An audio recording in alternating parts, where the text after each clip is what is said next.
Isso é a vida de verdade, assim, me parece, né? A gente não está falando só de como fazer um procedimento, a gente está falando de modos de se relacionar. Se relacionar com a vida, se relacionar com o querer, com o corpo, com os outros, com o medo, com a dor, com o sofrimento. Pautar as suas escolhas através do desejo, não do medo. Desde quando? Como é que foi chegar na faculdade? Como a medicina apareceu? Qual que foi o caminho até chegar no parto humanizado? E legal essa pergunta, né? Porque isso me remete a essa história do meu avô, né? Da coisa da medicina e de partejar e tal.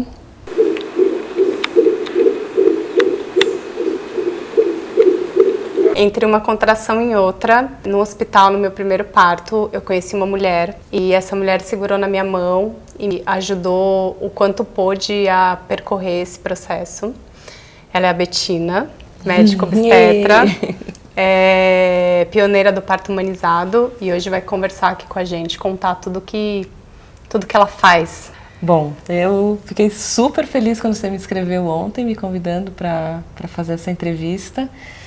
Porque eu lembro que as nossas conversas na consulta, elas eram sempre muito boas e sempre muito profundas. Na verdade, meu avô era médico. E meu pai era assim, fascinado pelo meu avô. Eu não conheci ele, né? Meu pai tinha 18 irmãos. Quando eu nasci, meu avô já tinha morrido.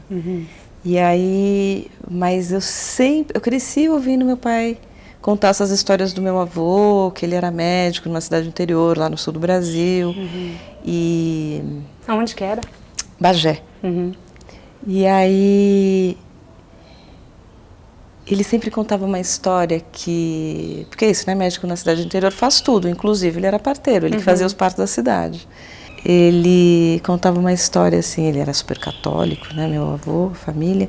que depois da missa, num domingo lá, ele diz assim, olha, quando vocês... Ele pediu para o padre para poder falar para todo mundo, que assim, ó, quando vocês me chamarem para essas fazendas assim, muito longes, assim, por favor, traz um cavalo a mais, porque o meu carro não consegue chegar às vezes e eu preciso ir a cavalo para poder chegar. Eu fico tão emocionada com essa história. É bonito, essa história tava sempre... Eu cresci com essa história, entendeu? Assim, né, de estar lá, de estar presente, de ajudar, porque é isso, né? Então acho que tinha uma coisa muito forte dentro de mim, dessa coisa do cuidado, ajudar. E acho que ainda tem, né? E o cuidado foi uma coisa que, né, ser uma cuidadora foi uma coisa que apareceu. Eu lembro que eu tenho 3 irmãos, né? E aí era uma coisa assim, um pedia, me traz um copo d'água. Eu não, tô com preguiça. E o outro, eu também não. Pega lá. Não, faz você. Não, faz você, faz você. E uma hora eu falei assim, mas por que eu tô falando faz você? Eu posso ir, eu posso fazer. Não tem por que falar não. Tá bom, eu vou. E a partir desse dia, eu descobri que eu podia fazer as coisas que as pessoas pediam, assim, então tudo bem, não tirava pedaço. E parece que minha vida virou um pouco isso, sabe? Você pediu, eu posso, por que não?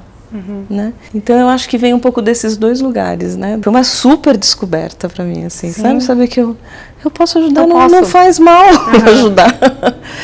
E aí cresci e tal, e aí chegou a época de entrar na faculdade, eu comecei a fazer cursinho, fazer as mesmas coisas que os meus irmãos tinham feito, né? Que era? Todo mundo ensaiou para fazer arquitetura, no fim ninguém fez, né? Nem eu, mas eu ensaiei, porque a arquitetura também é um negócio que me interessa, gosto do desenho, de planejar e tal. Mas aí quando eu entrei no cursinho, eu vi as pessoas prestando para medicina, e aí me deu um negócio, eu falei assim, e se eu fizer medicina? Assim, veio lá de dentro, assim, do meio do nada. Não era uma coisa que... Não estava planejando, não tinha nada disso. Mas aí só me despertou, né? Voltou assim, falei, nossa, existe medicina. É como se eu não tivesse tido o contato, a oportunidade, eu não tinha pensado. Pensei ali no cursinho. E acho que eu vou fazer medicina. Sem nenhuma pretensão de uma especialidade, nada disso. Tinha uma intenção assim, de ajudar. Essa era a intenção. E aí entrei na faculdade. E logo no primeiro ano eu fiquei grávida. E aí, naquela época, né, o Lucas tem 31 agora, vai fazer 32, não existia humanização, não existia nada disso. No campo da medicina, né? No campo da medicina, né, ou em algum lugar que a gente pudesse acessar. Tá. A única coisa que eu consegui acessar naquela época foi o Le Boyer. Aí eu li lá um livrinho do Le Boyer, achei bacana e tal, mas eu já tinha no meu coração assim, não, eu quero parir. E eu morava em Botucatu, porque eu fazia faculdade lá. Tinha uma fantasia assim na minha cabeça, nossa, eu quero parir do lado da cachoeira. E pra mim aquilo, assim, acho que ia ser muito simples. Eu queria estar muito perto da natureza para esse momento. Só que assim, a ajuda que eu encontrei não foi essa, né? A ajuda que eu encontrei foi... A gente era estudante, meu ex-marido também era estudante. Nós fomos para o hospital escola, né? Pra fazer pré-natal, porque era o que a gente tinha, né? E... Como foi ficar grávida na faculdade de medicina? Foi tranquilo? Foi. As pessoas me perguntam muito, nossa, como você fez? Mas pra mim era uma coisa sossegada, assim, né? Eu fiquei grávida. Aí quando vai chegando aquele final da gestação que você não quer fazer mais nada, eu não fazia. E pronto, faço no próximo semestre. Eu não fiquei muito na neura, assim, de que eu tenho que terminar, que eu tenho que fazer agora. Embora eu ouvisse todo mundo falando, não, mas imagina, só falta todo, assim, você me pergunta. Só falta uma prova, estuda para essa prova. Eu falo, eu tô incapaz, cara, assim, eu tô fazendo uma criança, eu não consigo estudar para uma prova agora. Essa história não tá me interessando. Nem um pouquinho. Maravilhoso. Não me interessava. Eu, assim...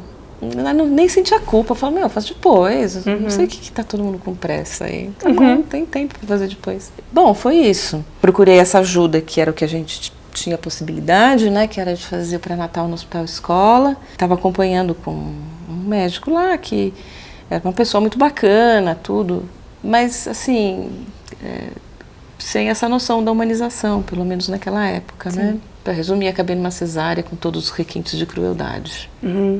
Né? E para quem queria ter vivido um parto do lado da cachoeira, com o pé no chão, próximo à natureza, aquilo foi uma história que era uma falta de entendimento do que tinha acontecido, assim. Para você? Para mim. Né? Eu falei, gente, o que aconteceu? Eu não estou entendendo nada. Né? Por que eu não pari? E aí eu lembro que o médico me examinou, ele falou, não, tá com 4 centímetros. Aí sabe aqueles modelos de anatomia que tem assim, né? Tinha lá um feto saindo, né? Parecia assim, né? O útero dilatado 4 centímetros, a cabecinha do bebê super lá embaixo, forçando já dentro da vagina. Eu falava, cara, chegou muito perto, por que eu não consegui parir? O que aconteceu, né? Eu me senti muito atropelada, muito... sem entender mesmo. Acho que você foi levada para cesárea, na verdade? Fui levada. Eu achei que tinha rompido bolsa. Tá. Aí você demorou para entender o que aconteceu no processo. Até porque você tá no processo, né? E aí, de repente, é isso. Olha, acho que rompeu bolsa, liga pro médico. Vai pro hospital, bota soro, raspa pelo, faz lavagem intestinal, camisola de bunda aberta, bota um soro, te deixa deitado numa cama, cujo colchão é de plástico por baixo, né? Aquele calor, aquele negócio. Naquela posição, que não ajuda muito. E aí você fala assim, eu tô com sede, tem água? E o cara fala assim, tem, só não bebe muito, porque você pode vomitar, né? Eu falei, não, então tá, então se eu posso vomitar, então não vou nem tomar água, né? Porque eu não gosto de vomitar, então não vou tomar. Sabe, assim, uma coisa do medo e de ficar lá assim, falei, bom, agora eu tô refém, sabe? Agora eles estão fazendo por mim. Tipo, é isso então que é parir? Eu me entrego na mão de uma pessoa e ela vai fazer. E foi isso que aconteceu. E ali pelas tantas, o cara falou, olha, tá tudo ótimo com você, com o bebê, mas não vai nascer de parto normal, você quer continuar esperando? Eu falei, mas se você diz que não vai nascer de parto normal, eu não estou entendendo o que é que eu vou esperar. Né? Não entendi. E muito, naquele momento, numa crença de que o médico fala é a verdade, né? Até mesmo porque eu tinha o meu avô que era médico, né? E que provavelmente eu acreditava também que o que ele falava era verdade, né? Assim, mesmo sem ter conhecido ele, só ouvindo as histórias. Então, mas eu sinto que isso hoje em dia acontece muito com as mulheres, né? Porque não só com as mulheres, em todas as áreas da medicina, clínicas, na verdade, né? Que é o médico sabe, você então tem alguma coisa, então você é ele que vai fazer. Não é um processo, muitas vezes, né? Não são todos. Mas não é um processo que se constrói junto, né? É assim, eu tenho um problema, bom, você não tem um problema? Já ouvi isso no meu parto, inclusive, né? Que foi quando eu te conheci. Não, eu sei. Então não se mete aqui. É o meu corpo. Como pô, quem sabe aqui? Sou eu, caramba. Eu também sei um pouquinho, tô vivo nele há anos. Né? Pois é. Mas foi isso, né? Acabei me entregando e que eu acho que esse é o grande alerta, né? Da gente poder também ficar conectado com a gente mesmo, né? Então tá, me entreguei, virou uma cesárea, aquela coisa, né? Depois de todo esse processo inicial ainda aí, né? Crucifica para fazer cesárea, fica de cabeça para baixo, vem e mostra a bunda do meu neném, olha que é machinho. Levaram embora, ele nasceu às 5h30 da tarde, eu fui ver ele às 9 horas da manhã do dia seguinte, porque eu pedi, eu falei, gente, que horas que eu vou poder ver meu filho?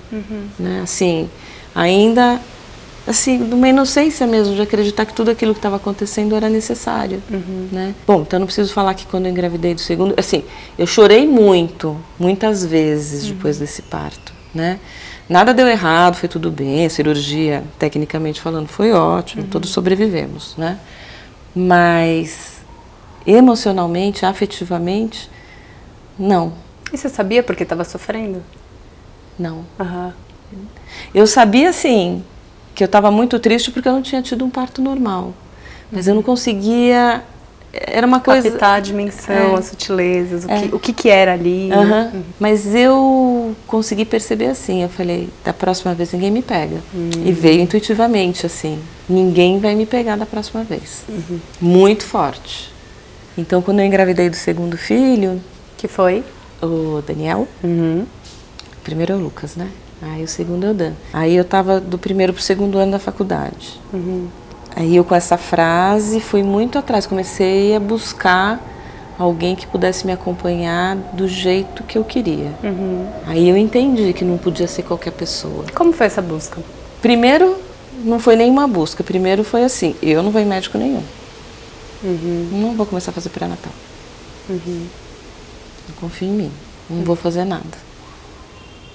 Vamos lá, vamos esperar, vamos ver o que vai acontecer. Porque não dá, é uma pena, né? Porque não é legal você ter um acompanhamento, mas no início foi assim.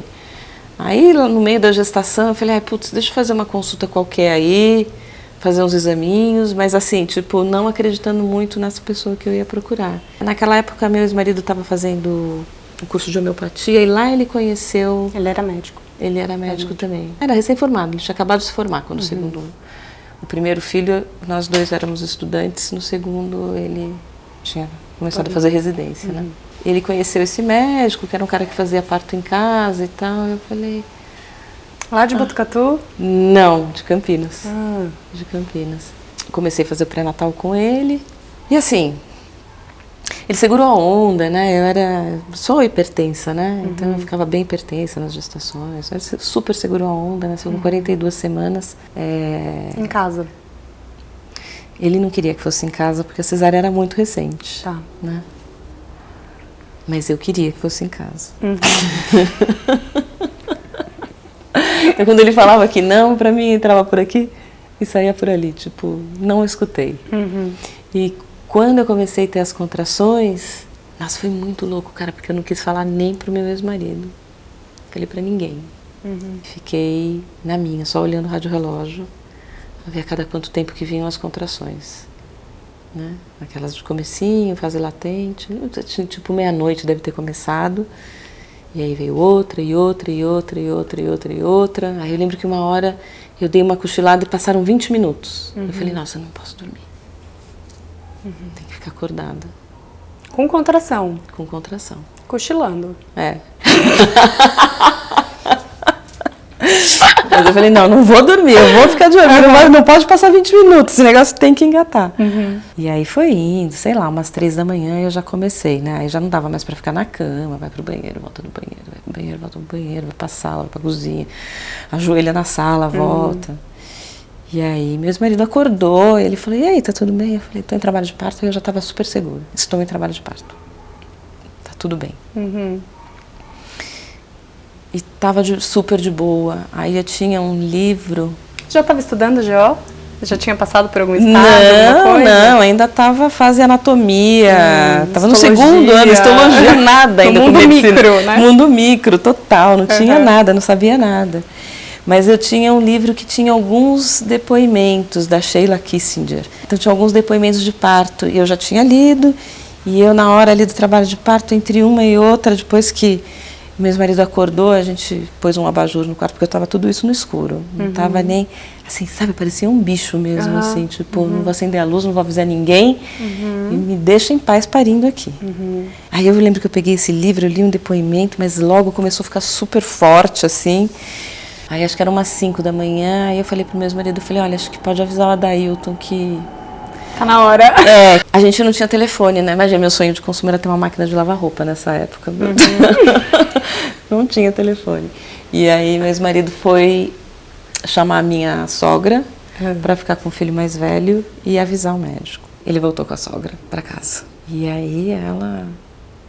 Então, você já arrumou sua mala? Ele já tinha feito partos também, né? Já tinha feito partos, né?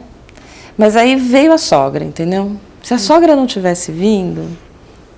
Né? Coitada, ela é legal, ela é uma pessoa legal, mas ela segue a cartilha, né? Assim, olha, o médico falou que você não pode ter o filho em casa, você já arrumou a sua mala? E eu falei, bom, olha, não arrumei mala. Né? Tem a mala do bebê, tá arrumada, mas a minha não. Então vamos até o quarto que eu arrumo pra você. Eu falei, mas eu não quero ir pro hospital, fala pra Adailton vir pra cá. É isso que a gente chama de biopoder, né? É quando a medicina, ela tá... essa medicina desse jeito, porque medicina mesmo é outra coisa, né? Que a gente está falando. Quando ela entra no outro como uma verdade absoluta e os outros começam, então, a se preocupar com isso daquele mesmo jeito, né? Então, a sua sogra vem com um discurso, que é um discurso da medicina, onde também não se questiona, e aí impõe ele a você, né? A Betina foi quem fez meu parto, né? Quem estava comigo, né? Que ela disse que quem fez meu parto fui eu, né? E eu me lembro na época de que eu não podia contar para ninguém. Eu só decidi que o parto seria em casa na hora do parto, né? Foi assim, fiquei muito à vontade para decidir isso. Mas eu me lembro que eu estava na residência de psiquiatria e que eu não podia contar para ninguém que existia essa possibilidade. Nem para os meus familiares, porque quando eu tentava falar alguma coisa, a pressão não falada é tão grande de, gente, isso é loucura, menos. Em casa, não. Pode ser no hospital, natural, não pode, né? Não, com certeza. Em casa, não. Nem tudo pensar. Menos isso, né? Então, realmente... Você está saindo dos padrões, imagina. É forte como isso vai te levando para esse lugar... No não falado, como você disse, né? que chama? Biopoder. Biopoder. Conceito do Foucault. É isso, é muito poder, né? Nesse lugar aí. E foi isso que foi feito, né? Então ela insistiu. E eu, pra mim, assim, não quero ir. E aí eu falei, bom, então tá, então vamos lá arrumar a tal da mala. Eu vou lá no quarto. Na hora que eu sentei na cama, assim, a bolsa rompeu, eu senti a cabeça do bebê, pra baixo. Eu falei, tá nascendo. E ela, mais louca ainda, falou assim, vamos embora então, porque não pode nascer em casa. Eu falei assim, não quero entrar no elevador. Eu não quero que nasça no elevador. Tipo, não vou entrar. Não, mas você tem que ir, lá. Bom, enfim, me convenceram, né? E aí, abri uma porta. Era um apartamento, era tudo super pequenininho, né? E o hall de entrada, assim, tinha... Acho que eram 3 apartamentos no andar, assim. E o hall era minúsculo, assim, era do tamanho das portas, assim, né? Era a porta do elevador e a porta de cada um dos apartamentos, assim, né? Sei lá, era um espaço de 2 por 2 no máximo. E aí, na hora que eu abri a porta, assim, a vizinha da frente também estava abrindo a porta, assim, foi bem na hora que veio a contração. E eu lembro dessa vizinha. Grito, eu falo que não é um grito, é um urro. É um urro. A vizinha, ela tinha os olhos verdes, grandes, assim, puta, ela abriu um olho desse tamanho, assim, e fechou a porta. Não foi? É melhor eu não sair aqui agora. Aí, bom, enfim, né? Pegamos o elevador, entramos no carro. E aí o combinado não era de ir para o hospital, era de ir para o consultório do médico. Porque ele entendeu que a contração começou às 3 da manhã, então ele julgou que às 7, 8 estaria lindo para a gente se encontrar no consultório dele, para depois ir para o hospital. Só que eram 7 e, tipo, o menino já estava, né, no expulsivo. Por isso que você sabia que meu parto ia durar pouco.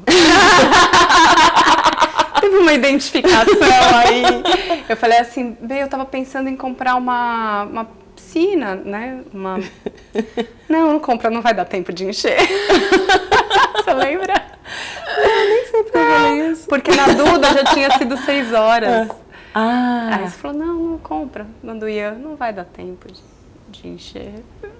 Mas meu apartamento é pequeno. É verdade. Você vai querer só uma frestinha, tem... fica tranquila. Que você vai querer um pedaço de espaço pra você. Né? Se der pra cocorar, tá bom. Então, daí foi aí você isso. Foi pro consultório. Fui pro consultório, só que ele não tava ainda, porque marcou às 8, sei lá, e eram 7. E aí, no mesmo quarteirão, na parte de trás do quarteirão, era o meu professor de yoga. Então, como não tinha ninguém no consultório, a gente foi pra casa do professor de yoga. E ele tinha acabado de fazer os asanas, sabe? A pessoa tá plena de energia, assim. Aí... Nós chegamos lá, assim, o Nailson, ele veio, e na hora que ele veio outra contração, eu dei um berrão. Ele me deu um abraço. Cara, foi tão legal que eu acho que é um abraço da doula, né? Porque eu não tive doula nenhuma vez, mas é um abraço da doula, assim. É uma coisa tão boa, uma energia tão boa. Que é a doula no processo, né? Nossa. E aí, foi uma delícia aquele abraço. E ele olhou pro meu marido e falou, acho que esse neném tá nascendo, né? E aí meu marido falou, também acho. Ele falou, vamos levar ela pra sala de prática? A gente deixa ela lá e fala pro médico vir pra cá. E aí eu lembro que eles me levaram pra sala de prática, assim, e o Nailson falou pro meu marido, examina ela, tira a calça dela, eu tava com um macacãozão, assim, tira, porque eu acho que deve estar saindo já esse neném. E aí eu lembro que meu marido tocou assim, ele falou, nossa, falta isso, assim. Falta muito pouquinho. Nessa hora, o Nailson falou assim, bom, eu vou ferver um facão então pra gente cortar o cordão. O Zé, meu ex-marido, também desapareceu e eu fiquei sozinha nessa sala de prática. E aí veio aquela vontade de fazer cocô e eu fiz cocô. Eu falei, gente, eu tô fazendo cocô, eu não consigo segurar. O que tá acontecendo? Mas tudo bem também. Eu tava super entregue, mas assim, não entendi de onde que vinha aquele cocô, entendeu? Sim. Porque não tinha essa informação toda, né? Dali um pouco volta todo mundo e volta o médico também. Aí eu estava entre uma contração e outra e eu não fiquei em outro lugar, assim. Eu não fiquei como a maioria das mulheres ficam nesse lugar aí que é um lugar de transe, né? Que o pessoal chama de partolândia. Eu nem gosto desse termo, né? Mas é meio um transe, né? Que você fica. Eu não fiquei muito. Quando passava a contração eu super voltava. E aí quando ele chegou eu dei um sorriso para ele e falei, nossa, Dailton, tô em trabalho de parto, né? E eu acho que ele nem acreditou, né? Ele falou, imagina que ela tá em trabalho de parto. Mas aí ele foi lá tocar, ele tocou, me pegou no colo e falou pro meu professor de yoga, liga para o hospital e diz que a gente está chegando com o expulsivo. E aí me pôs no carro, eu só sentia que passava por cima da calçada, subia, descia, dava uns trancos assim e tal. E aí chegou no hospital e assim, tipo, faz força, pluf, saiu, nasceu o Daniel. Foi quase, hein, B? Foi quase. Não me deixaram. Mas foi quase. Mas posso falar? Eu estava sozinha, eu fiz tudo sozinha. Sim. E foi muito bom. Eu ia falar um palavrão agora, mas assim... Maravilhoso. Acho que às vezes tem que falar ele. É porque foi fodasticamente bom. confiança no processo, né? Na vida, né? Isso que Eu só não queria ninguém me atrapalhando. Era só isso que eu queria. Por favor, ninguém me atrapalha. E como eu vivi esse processo todo sozinha, o Dailton só chegou no final, ele atrapalhou muito pouco. Ele foi legal, cara. Ele segurou a onda de uma mulher hipertensa, com um bebê que estava restrito. Estamos entendendo que o atrapalhar é nesse sentido de dava para ser ali, enfim. Exato. E o corpo tem esse saber de fazer sozinho. Exato, né? E que as pessoas estão muito longe disso, né? Por exemplo, minha sogra, ela estava na maior das boas intenções, sim, né? Sim. Ela fez aquilo que, o médico falou, tem que fazer. Ela queria te proteger, exatamente, né? Ela queria me proteger.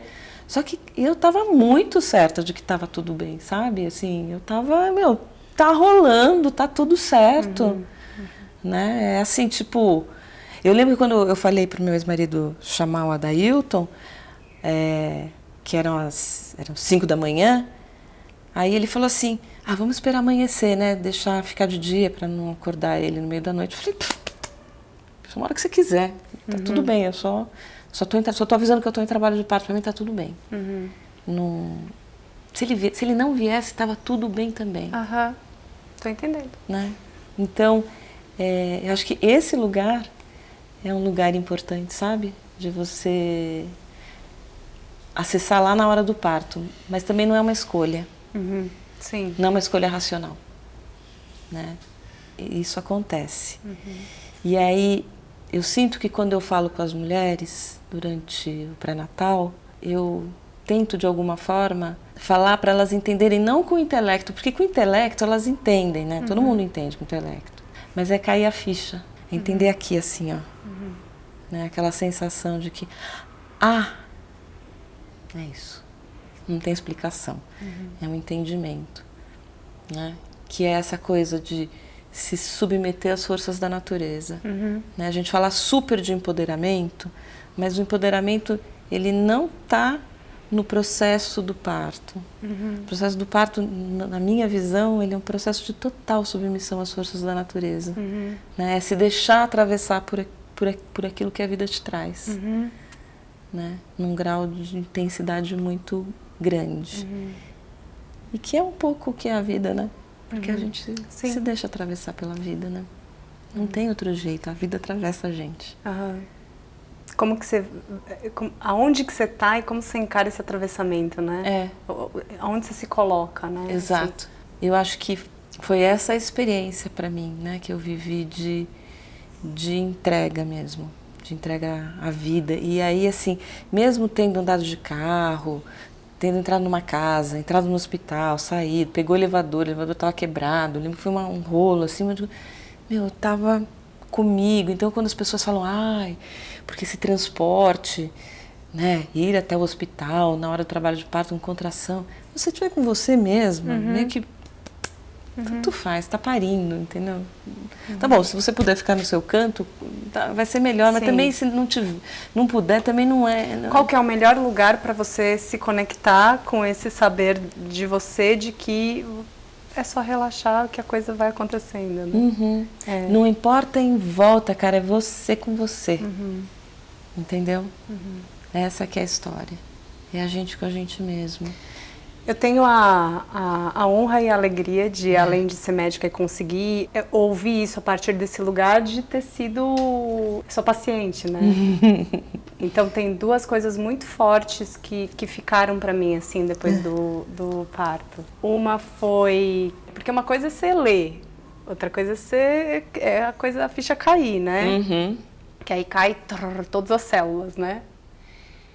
Que dor e sofrimento não necessariamente são coisas iguais, assim, né? Não pode estar totalmente... Isso pra mim foi muito... Foi uma das maiores dores que eu já tive. Pra mim foi muito doloroso. Pra mim também. Muito, doeu muito, não foi pouco. Não é pouca coisa, né? É de urrar. De urrar. E ao mesmo tempo associado a uma das maiores alegrias que foi ter meu bebê. Então, assim... No cantinho do quarto, na porta, né? Ali. Isso foi uma coisa, e a outra coisa foi, eu tava super pronta pra ir pro hospital se precisasse, pra cesárea se precisasse, assim, usar a tecnologia a favor, né? Não, assim, induzido. Mas a outra coisa foi esse confiar no corpo. Isso ficou muito forte para mim. Confiar no meu corpo. E quando eu falo corpo, eu tô falando do sistema todo, na verdade, né? Porque o corpo é o que vai manifestando isso no mundo, mas no corpo, sei lá, o nome que você quiser dar, alma, subjetividade, sei lá. Mas isso que tá com a gente, que é esse conhecimento do invisível, das nossas referências, das nossas memórias, é isso que não dá pra explicar, né? Bettina, explica sobre o seu trabalho. Pô, que pergunta terrível, né? Nossa, cara, é tão difícil falar. Que coisa, né? Porque não é... É sobre processo, não é sobre técnica só, né? Exatamente. Exatamente isso. Né? E eu venho tentando falar isso para as mulheres, né? Que assim, não é a história de conseguir parir em casa, na banheira, sozinha, pronto, ganhei troféu. Não é isso. Se virou cesárea, também ganhou troféu. Né? Assim, é o que... Não é nem ganhar troféu, né? O que você aprendeu com esse processo todo? Se foi exatamente como você queria, se não foi nem um pouco como você queria, se foi médio, né? O que aprendizado que vem daí, que material que surgiu dessa história toda. Né? Então vamos grifar. Processo. Parto humanizado não é igual a não cesárea. Exatamente. O que eu acho que é o que mais está me assustando agora é ver mulheres desejarem um parto humanizado por medo das intervenções. A gente está caindo no mesmo lugar que era o antigo lugar dos partos cheio de intervenções, que como que eles levavam as mulheres para essas intervenções? Através do medo. Olha, esse neném tem uma circular de cordão e vai morrer, hein? Essa criança é grande demais, vai quebrar a clavícula, vai te arrebentar lá embaixo, vai acabar com o parquinho de diversão, coisa horrorosa, mas né? Então, pelo medo, eles conseguiam fazer todos os procedimentos. E agora estão fazendo a mesma coisa com a humanização. Pelo medo de pegar o carro e ir até o hospital, então tem que parir em casa.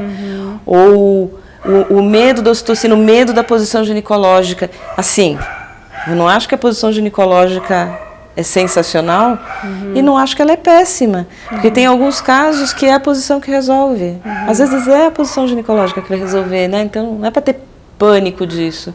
Mas óbvio que a maioria das minhas pacientes acabam não tendo filho em posição ginecológica, porque costuma não ser a melhor para a maioria das mulheres, mas para algumas é. E aí eu vejo um questionamento, às vezes, dessa coisa de tanta leitura na internet, de novo, sabe, assim, é como se tivesse um Vaticano.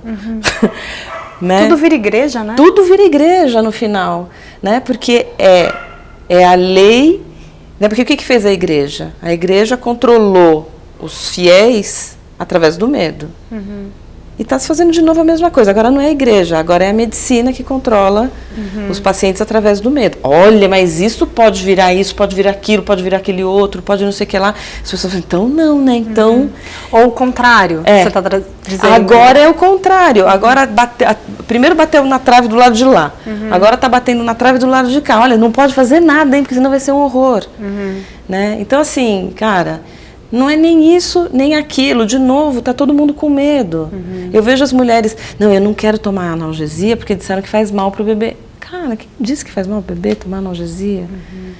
Acho que o maior malefício de uma analgesia é você não viver o processo. Se você estava querendo viver ele, você vai deixar de sentir, mas...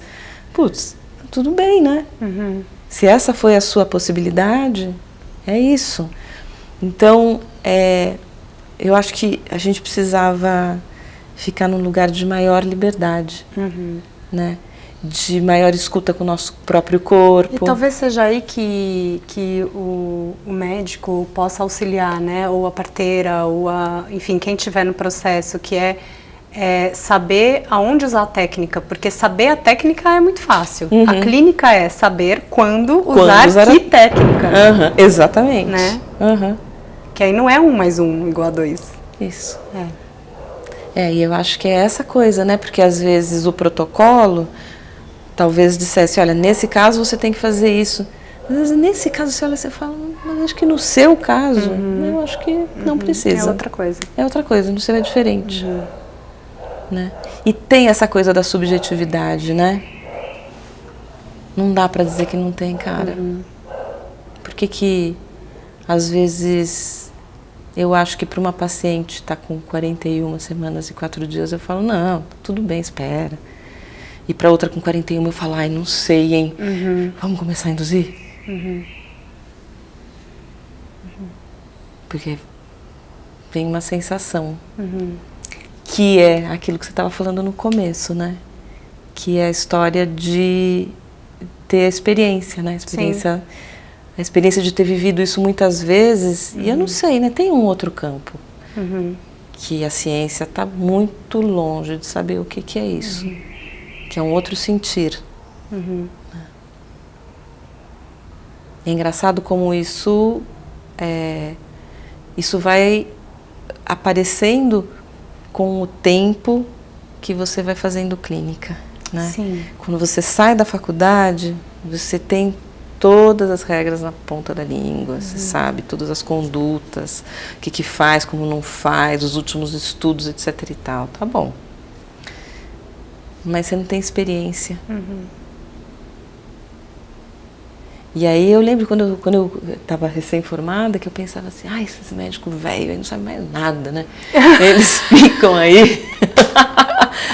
Gente que acabou aqui, falando de fazer essas coisas que nem se faz mais. Né? A gente aqui acabou de se formar, que está com tudo mega atualizado e tarará, tarará. Agora que eu tô velha, né, que eu falo assim... Velha. Não, eu tô velha.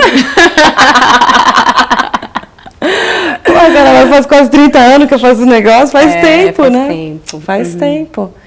Aí você fala, nossa, meu, como é diferente.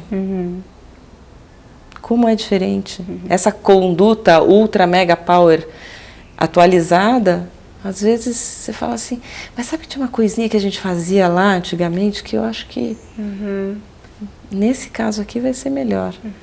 Então, é isso, né? Porque você está falando de clínica, né? Sim. A clínica é um percurso, né? E como que você foi você decidiu que você ia fazer GO? Uai, depois que nasceu esse parto, aí você acha que eu ia fazer o quê? Depois disso? E na residência, como é que foi? Na residência? Porque você não aprendeu essas coisas na residência. Não. Saí engessadinha de lá de dentro. Como você passou por ela? Primeiro passei assim, com as pessoas tirando um pouquinho de sarro da minha cara, Só um né? pouquinho. Só um pouquinho de sarro. Ai, você que fica aí psicologizando as suas consultas aí. Ai, tudo bem, vai, quer ficar falando com a mulher aí, fica. E na residência, quando eu estava grávida, eu estava no 5º ano de medicina da Duda, e eu estava passando pelo estágio de GO. E eu pensei, olha que legal, eu vou viver na prática o que eu tô sentindo, eu vou estudar e eu vou ser super bem tratada, porque, gente, só vai ter GO. Não foi assim. Só que não. Só que não foi assim. E aí, tinha uma coisa assim de, você quer ser GO, você tem que saber fazer cesárea. Então tem essa coisa, né? Saber fazer cesárea parece que é igual... Saber fazer procedimentos. Procedimentos, né? isso. Você tem que saber fazer fórceps, você tem que saber fazer episiotomia, você tem que ser bom de tirar bebê rápido na cesárea, você tem que, ser bom de cirurgia, você tem que ser bom para operar, né? De um modo geral, cirurgia ginecológica também. Né? Então, é isso. Então você teve que buscar esses conhecimentos meio fora, assim. A faculdade que eu fiz, que é a Unesp, ela é uma boa universidade, eles são super vaginalistas, né, assim. Então, nesse aspecto foi muito interessante, né, de aprender a conduzir casos difíceis, né, porque a gente pegava aquelas mulheres hipertensa, com pré-eclâmpsia, com diabetes, com 1001 doenças que supostamente deveriam ir para a cesárea, e a gente fazia parto normal, super cheio de intervenção, mas Mas a gente conseguia fazer. Claro, isso é importante, eu não acho que a intervenção é ruim. Então, quando a gente tem um parto que complicou, que realmente precisa, bora, vamos lá, né? A gente vai precisar ajudar, mas vamos lá, vamos fazer esse bebê nascer, né? Então, a gente consegue auxiliar. Né? A gente fazia fórceps em todas as mulheres, todos os primeiros bebês ganhavam fórceps e episiotomia. Para mim, foi ótimo, eu aprendi. Mas não para paciente, né? Para elas, né? Mas era a norma do hospital, a gente não podia fazer diferente. Né? Então, eu acho que isso hoje deve ter mudado, mas naquela época era assim. Era uma troca, né? Eles faziam assim, eles davam analgesia para primigestas, né? E em troca elas nos ofereciam a possibilidade de fazer um fórceps. Quando você começou a fazer isso, né, do parto humanizado, não tinha, né? Não tinha ninguém falava sobre isso, né?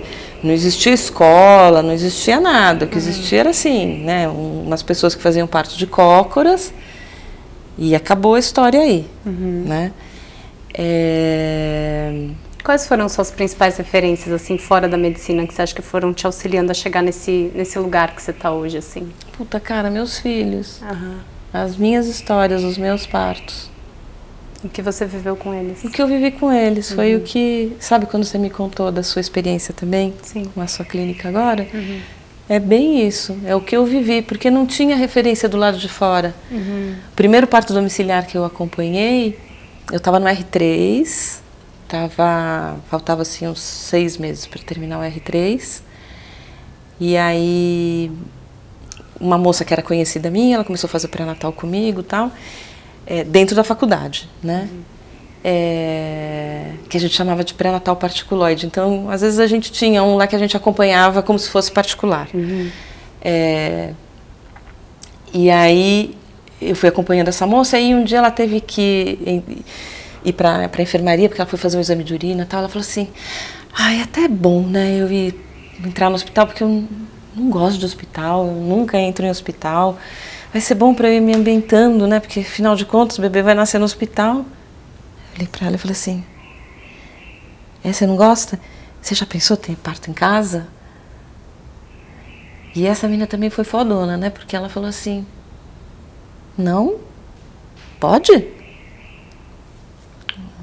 Falei, pode. Eu falei, eu também, como médica formada, eu nunca acompanhei. Mas se você quiser ser a minha primeira paciente, eu topo. Ela falou, eu gostei da ideia, eu vou te responder depois. E ela topou. E aí? Como foi? Daí foi muito legal. Ela super topou. E aí...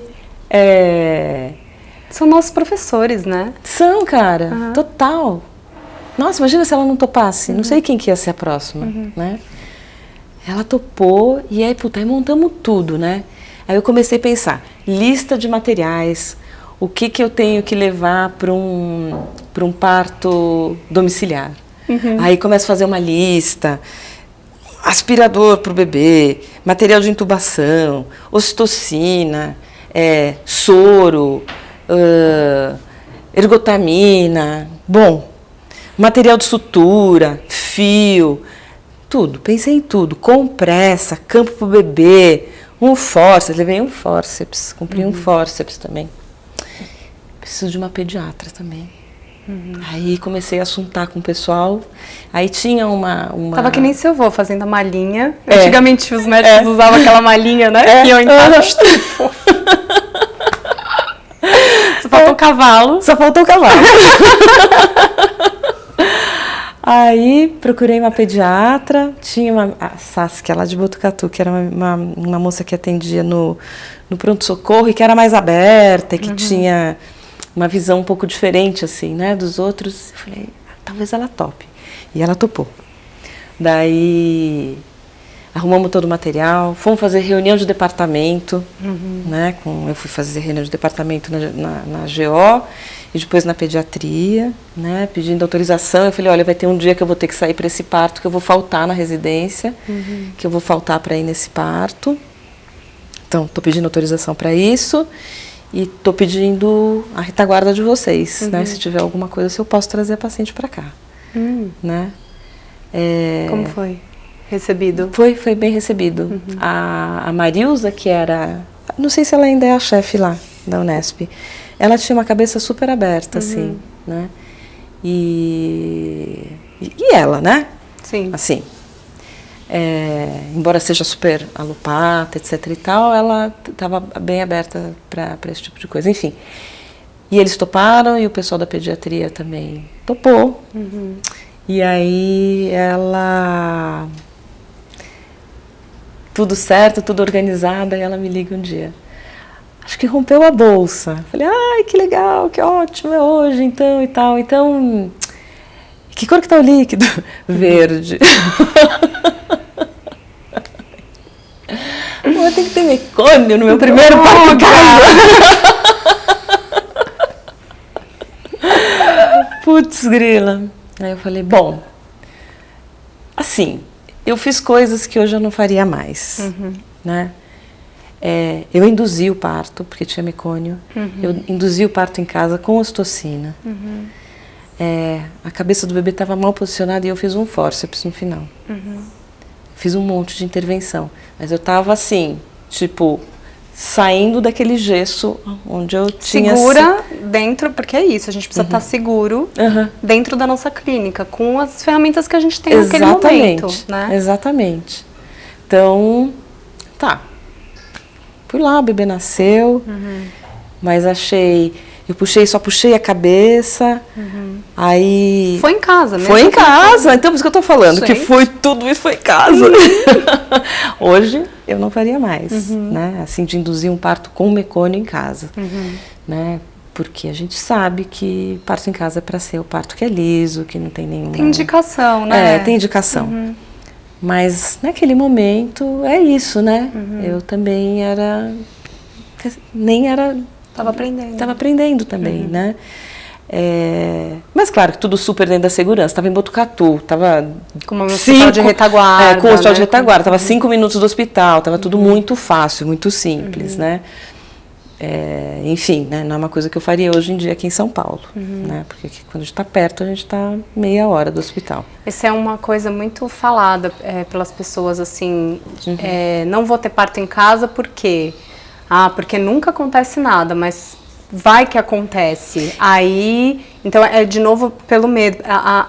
O pano de fundo é sempre assim, a segurança, né? Mas tem indicações, segurança, né? A segurança, mas é o medo travestido de segurança. Isso, a segurança é a fala, né? Mas o pano de fundo é o medo, mas assim... Ou seja, falamos 1 hora já. Falamos 1 hora? A gente é boa nisso.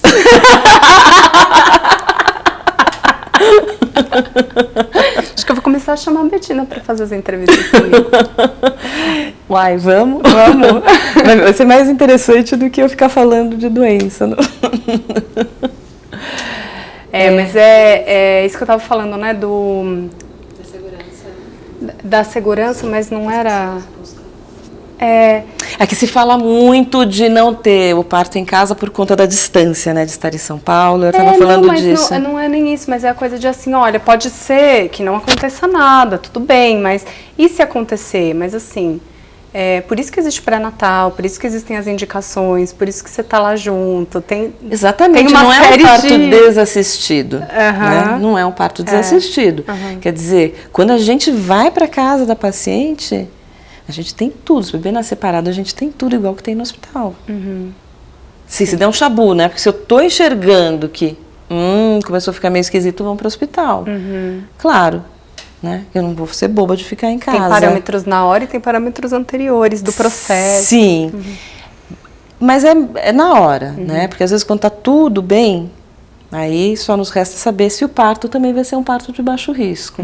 Isso a gente só sabe durante o parto, né? Então, assim, se a gente vai munido com todas as coisas que a gente tem tecnologia, a gente tem cardiotocografia, para isso, eu levo um cardiotoco na casa da paciente, eu faço um cardiotoco e eu falo, tá ótimo seu cardiotoco, podemos ficar.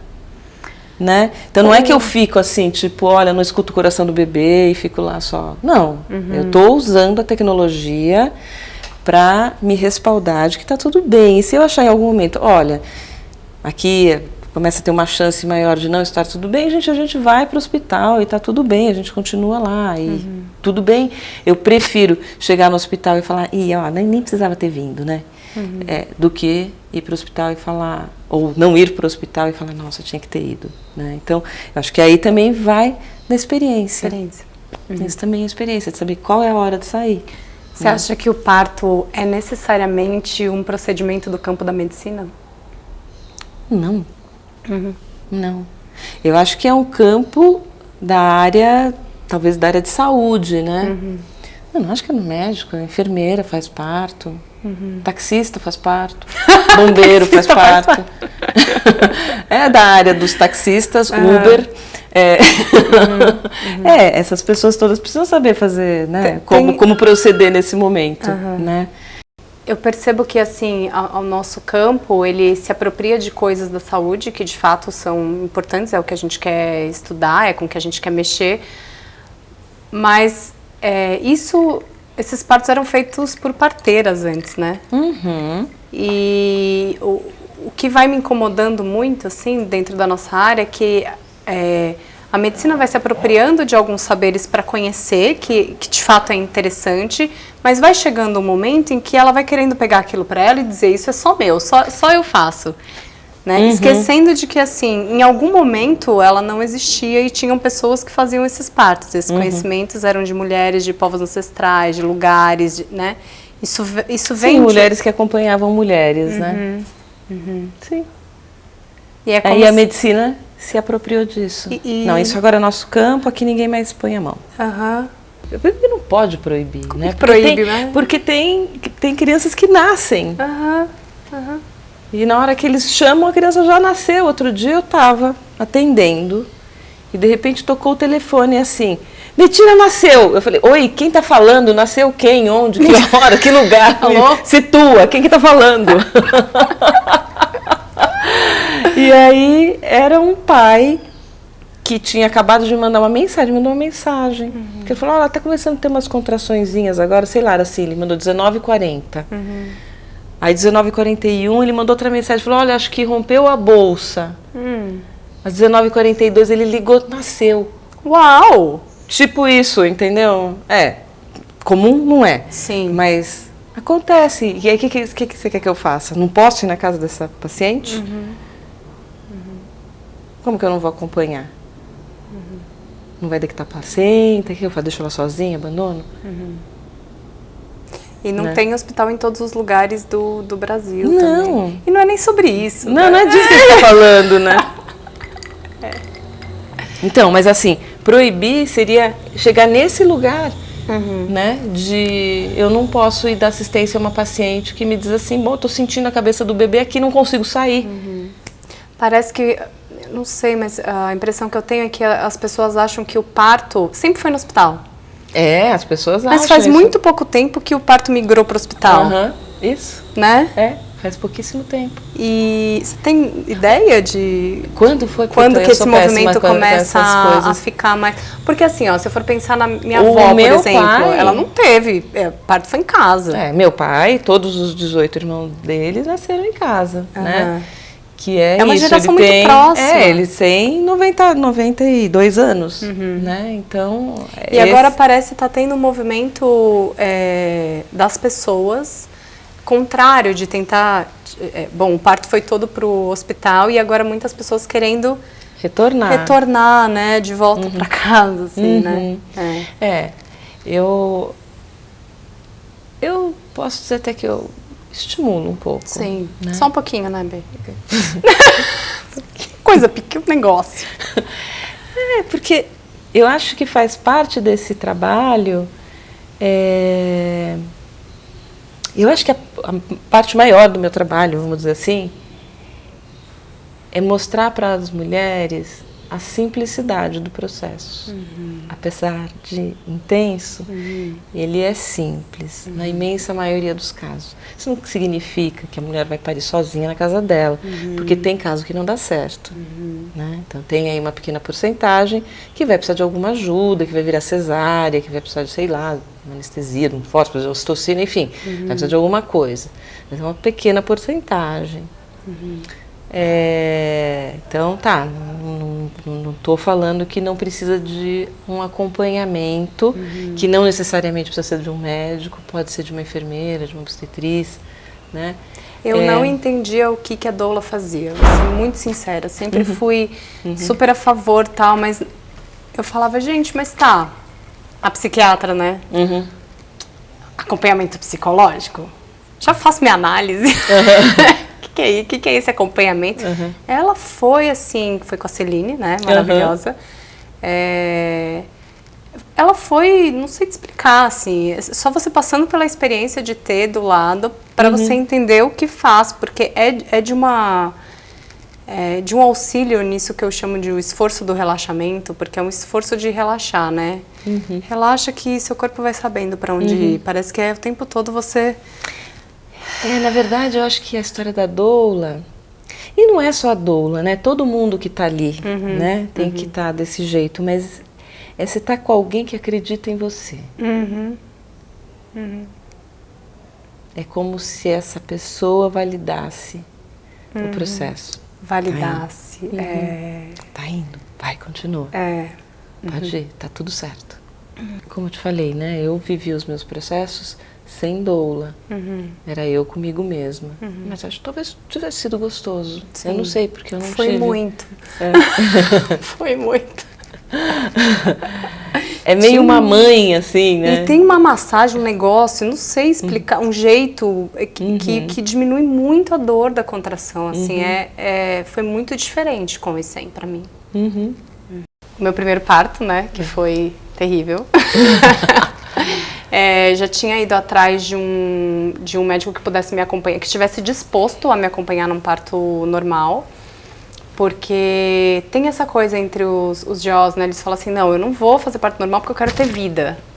Talvez depois você pode contar se você tem vida, porque tem essa ideia de que você só precisa fazer cesárea, senão você não tem vida, né? E aí fui atrás dele, ele me acompanhou, tal, e quando eu tava saindo de um plantão, né? A Duda tava com 35 semanas, e aí comecei a sentir uma dor e eu não sabia o que era, nunca tinha tido aquela experiência, enfim. E eu pensei, bom, mas estava no PS o dia todo, atendendo um monte de grávidas, 100 por dia, mais ou menos, e dizendo, ah, não, né, fazendo toque, tá? Eu falei, não, ainda não é. Então, falei, vou pro hospital, mas assim, com certeza o médico vai me atender e vai dizer, querida, pega uma dipirona e volta para casa, porque ainda não é a hora. Cheguei lá, uma enfermeira me atendeu, fez o toque e falou assim, olha, sua bolsa rompeu. Rompeu na hora ali, né, com o toque. E já tá tudo certo, estamos preparando cesárea para você. Eu falei, oi? Aí eu falei, olha, eu tenho um médico, eu quero chamar ele, eu não sei se vai ser cesárea, né? Tá bom, então você quer ligar pro seu médico? Eu ligando e tal. E aí, foi mais ou menos assim, bom, então se você tem médico, a gente não precisa te assistir. E aí fiquei eu, lá, completamente assim, sem saber o que estava acontecendo, com medo mesmo, né? Como é que vai ser? Eu via parto todos os dias por 3 meses, mas não era o meu parto. É outra coisa. É outra coisa, claro. E o Rafa também, médico, já tendo feito um monte de partos, era o pai, naquela hora, que também não tinha a mínima ideia do que fazer. Deu, não sei, uma certa paralisação, assim. E aí a gente ficou na sala de parto, na sala de espera, e aí tava você e uma outra moça que provavelmente você devia estar acompanhando o parto. E eu me lembro, eu me lembro das coisas um pouco nubladas, assim, porque tava começando a doer, eu não sabia o que era aquilo, eu tava assustada. Tá, eu sabia que era contração, mas até onde essa dor ia, até onde não ia, o que era normal, o que não era, não tava sendo avaliada, acompanhada, enfim. Como é que ia ser a experiência pra você, né? E aí tava essa moça e a Betina sentadas na minha frente, assim, ó. Elas só faziam isso. E aí essa moça do seu lado falou assim, pelo amor de Deus, ajuda essa mulher, fica com ela, fica comigo, fica com ela. Aí você falou, obrigada, eu queria fazer isso mesmo, assim. E aí, bom, naquele momento me levaram para um quarto, porque começou a ficar, né, mais próximo mesmo, as contrações. E lá no quarto, me deixaram lá sozinha, eu e o Rafa. E o obstetra já tinha sido chamado e estava vindo, né? De repente eu dou um berro e me levam pro centro cirúrgico. Lá em cima me colocam no chuveiro quente. Aí eu dou outro berro, porque assim, aí já era o berro do urro, porque o negócio já tava que tava. A Betina chega, não sei da onde, entra no pré-parto. No pré-parto, né? Numa salinha pequenininha. E fala assim, esse grito é que tá nascendo, eu vou ficar aqui com você. Aí eu falei pra ela, mas eu não sei nem quem você é, eu não sei se eu tenho como te pagar, eu não sei, não, você não tá entendendo. Eu tô aqui com você, vamos lá. E eu assim, bom, se tá nascendo, então se eu já passei por tudo isso, talvez eu não precise de uma anestesia, então ela tá comigo. Aí eu comecei a conseguir pensar em escolher. E ela indo comigo. Eu falei, legal. De repente me colocam numa maca. Vem 2 médicos, o anestesista e o obstetra de plantão, um de cada lado. E falam assim, e aí, entra nessa maca e vamos. Eu falei assim, não, mas eu quero ficar com ela. Aí eles, não dá pra ficar com ela. A gente tá de plantão, esse parto aqui a gente tem que fazer. O anestesista falou pra mim, e aí, vamos tomar... Isso já tava o quê? 8 de dilatação pra 9. Olha, você quer fazer a anestesia? Vamos lá, você decide, porque assim, vai começar a doer mais. Eu já tava doendo muito, eu falei, eu não sei se eu aguento mais do que, eu não sei até onde vai, até onde não vai. Então, assim, toma anestesia ou decide logo, porque se você não tomar, vai doer, pode acontecer alguma coisa com a sua filha. Então, assim, isso chama violência obstétrica, minha gente. Não é a violência não é só quando vão lá e te machucam, né? É também quando não respeitam o seu tempo, né? Introduzem coisas que não faz nenhum sentido para o processo que você está vivendo, te atropelam, né? Que foi a mesma coisa que aconteceu no meu primeiro parto. Exato. Né? Um atropelamento. E a Betina estava do meu lado, na maca, indo com eles. E aí eu falei assim, não, eu quero ficar com ela. E eles falaram pra ela, olha, fizeram um tipo de uma ameaça, assim, olha, se você ficar, a gente vai ter que conversar com você, assim, isso aqui não é seu, né? Quase parecia uma disputa, era uma coisa assim... Aí foi quando eu falei, Bê, sai porque eu não quero te atrapalhar, enfim, me enfiaram na sala, me deram anestesia. Um parto que era para ser simples, que a gente sabe que era para ser simples e rápido, demorou 5 horas de período expulsivo, precisou de fórceps, isso porque o médico que me acompanhava chegou rápido na sala para conseguir fazer tudo isso, porque o outro já queria ir para cesárea. Então, isso aconteceu comigo, que sou médica, né? Eu fico imaginando o que não acontece com as pessoas por aí, assim, né? Quando eu fiquei grávida do segundo filho, eu lembrava de uma nuvem com uma mulher de cabelo encaracolado, que o nome começava com B. Era só o que eu sabia. Porque é isso. Precisei esquecer um pouco tudo aquilo, porque eu queria viver minha filha chegando e não, sei lá, processar o cara, qualquer coisa desse tipo, assim, porque seria uma boa também, né? E aí, quando eu fiquei grávida do Ian, eu me lembrava alguma coisa de Botucatu, sei lá, coloquei lá parto humanizado, aí fui lá descobrir quem era a Betina, né, minha gente? Que a Betina é a Betina. É aquela pessoa. Então, assim, te conheci com... Não foi pelo nome, pela sua história, que eu respeito muito, que é muito lindo, mas foi por um ato. Eu acho que é nesse momento que a gente se aproxima mesmo das pessoas, né? Como que elas vão produzindo esse ato, assim. Isso é clínica, né? Eu falo como que eu achei, porque eu acho que isso é clínica mesmo. Clínica não é saber fazer uma técnica. A clínica é estar ao lado, né? Sim. E você, gente?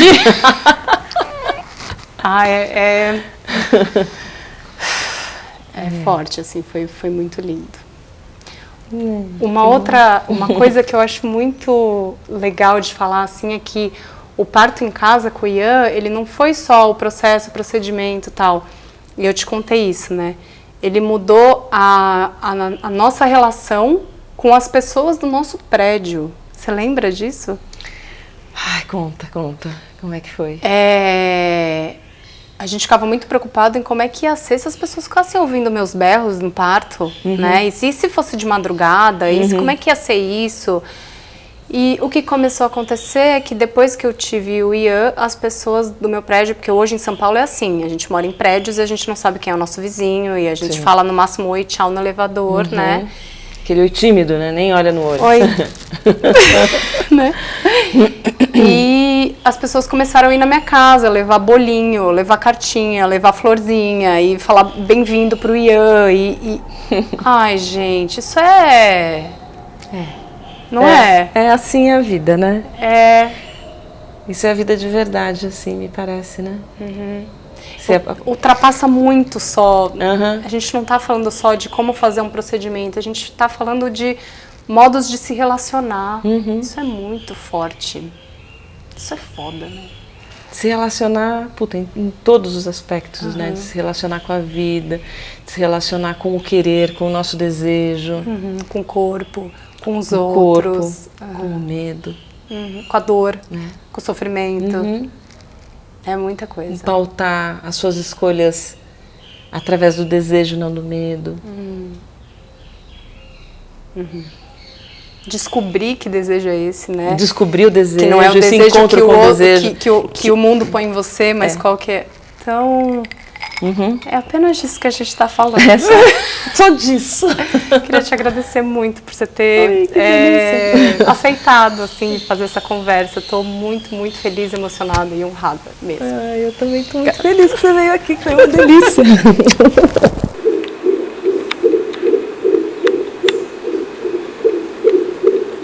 Muito bom.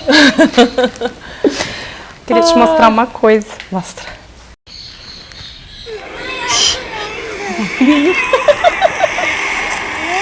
Esse eu ia hoje. Gente, que delícia.